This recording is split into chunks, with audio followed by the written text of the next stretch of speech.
I said, I need a job to kind of relax, mellow out. Bill Clinton and Betsy Wright, they suggested that I go to work for a place called the Arkansas Development Finance Authority. And they said my talents could really be used there. It was the best kept secret in Arkansas. The fact that I was brought in by Bill Clinton meant that there was something about me that everybody had to be careful with. After about 2 weeks, I went to Wooten Epps, and I said, Wooten, I think I've got enough background on this that we can start marketing it. Now, what is the criteria for loans? He said, whoever Bill wants to get a loan. To go back, though, to that moment in time, I'd been there about a month, and I realized that I was in the epicenter of what I'd always heard about all my life. What most people have heard about is the machine. I was literally working, sitting in the middle of Bill Clinton's political machine. It was where he made payoffs, where he repaid favors to people for campaign support. I was in an interesting seat, and I knew it. In that particular board meeting, I was sitting at the end of the table. James Brannion, who was chairman of the board at that time, was sitting at the head of the table. James Brannion stood up in a public restaurant, and he hollered at the Beverly Enterprises guy, Bobby Stevens, and said, did you get the $50,000 campaign contribution from the client that you're introducing the loan for? He said, not yet. He said, well, then hold up the loan till we get it. I stood up, went up to James, and I said, James, don't yell stuff like that. You don't need to be yelling it in a restaurant. That sounds real bad. He was just burly and arrogant. He said, who cares? Bill Clinton sold the concept of ADFA to the people of Arkansas as a vehicle for creating jobs and assisting churches and schools. In reality, millions of taxpayer-guaranteed dollars were being channeled to Clinton's election campaigns, to his inner circle of friends, and to his wife Hillary's law firm. This may explain why ADFA had been drafted in such a manner as to keep its decision-making procedures secret. If you needed $1 million, you had to get your application handled by the Rose Law Firm, pay them $50,000. There were 5 other companies in the state of Arkansas that were actually more qualified in bond structuring and applications, but Rose Law Firm got them all. I started checking around, and I kept asking, well, you know, one thing's bothering me to the comptroller, Bill Wilson, you know, how do people make payments on these loans? He looked at me and said, they don't. He thought I knew. Well, that blew my mind. And this is about 2 months in, and it was getting tough then. So I started gathering the documents. After everybody left, I would stick around as if I were working on the annual report. That would give me access to all the documents, and I made copies of them all. For about 2 months, I watched accounts accumulate money. At the end of the month, they zero balanced. I didn't understand totally what that meant, but I thought I'd go ahead and steal the records anyway. I did. It was soon after that that I met a man named Bill Duncan. Bill Duncan took the zero balance, and he told me what that meant. He said, you know what that means? I said, He said, they're laundering drug money. There were $100 million a month in cocaine coming in and out of Mena, Arkansas. They had a problem. They were doing so much money in cocaine, $100 million. You create a problem in a little state like Arkansas. How do you clean $100 million a month? ADFA until 1989 never banked in Arkansas. What they would do is they would ship the money down to Florida, a bank in Florida, which later would be connected to BCCI. They would ship money to a bank in Atlanta, Georgia, which, by the way, was later connected to BCCI. They'd ship to Citicorp in New York, which would send the money overseas. And there was an interesting one, a bank in Chicago. That bank, by the way, is partially owned by Dan Rostenkowski.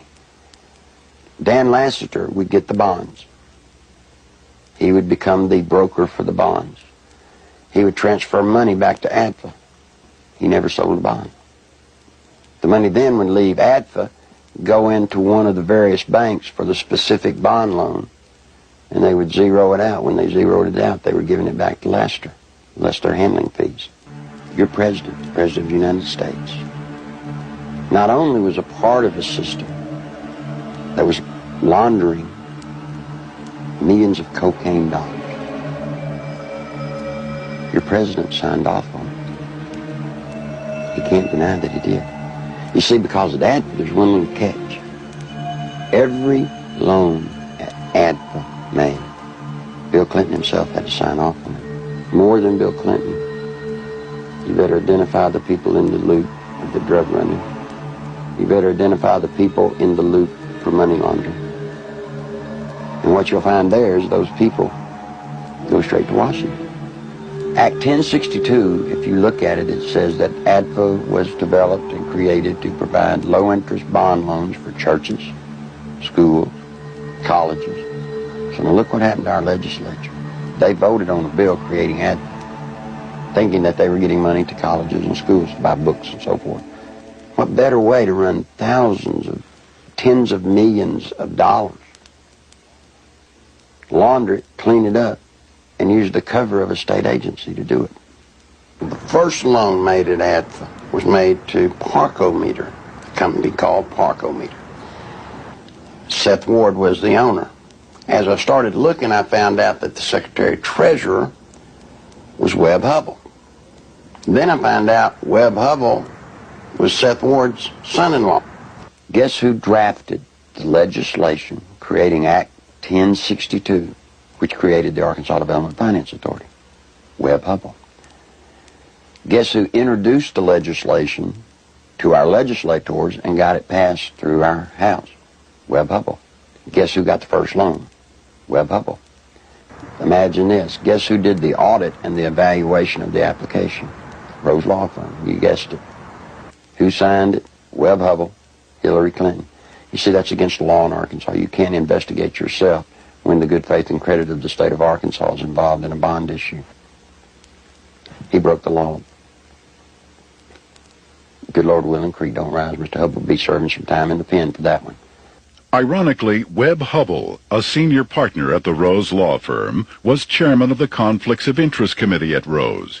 In 1988, he successfully advanced the Ethics in Government Act, which required Arkansas legislators to report governmental conflicts of interest.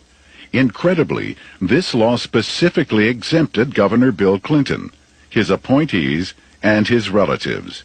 Clinton's appointment of Hubbell to the U.S. Justice Department exemplified the administration's total disregard for legal ethics. Hubbell's hasty resignation in March 1994 for supposed overbilling of Rose clients was merely a ploy to remove Hubbell from the limelight before extensive criminal charges could be brought against him. Let me tell you about Parkometer. The first loan was $2.85 million. Never was a penny of that paid back. It was all a scam. They had, let's say, 100 employees when they started. They got $2.85 million. You know how many employees they had after they got that influx of cash? 100. Didn't increase anything. It's not a new building on the property. They didn't even remodel a bathroom. As the newspaper people started inquiring about the Parkometer loans, what they found was that instead of making parking meters, Parkometer was actually building retrofit nose cone compartments that were being shipped to MENA. We find out that the nose cones were actually being used to smuggle dope back into the country. And what is scary, what's so scary, it's the same cast of characters. Webb Hubbell, the Rose Law Firm, are guilty, I say to you, of conspiring to defraud the state of Arkansas, the federal government, and conspired to solicit the sales and the laundering of money for illegal drugs. This is your president. This is his circle of power. These are the people, when he got elected president, he did not pass go. He took them straight to Washington with him. And by all things holy, I think he was planning to set up and do the same thing in Washington.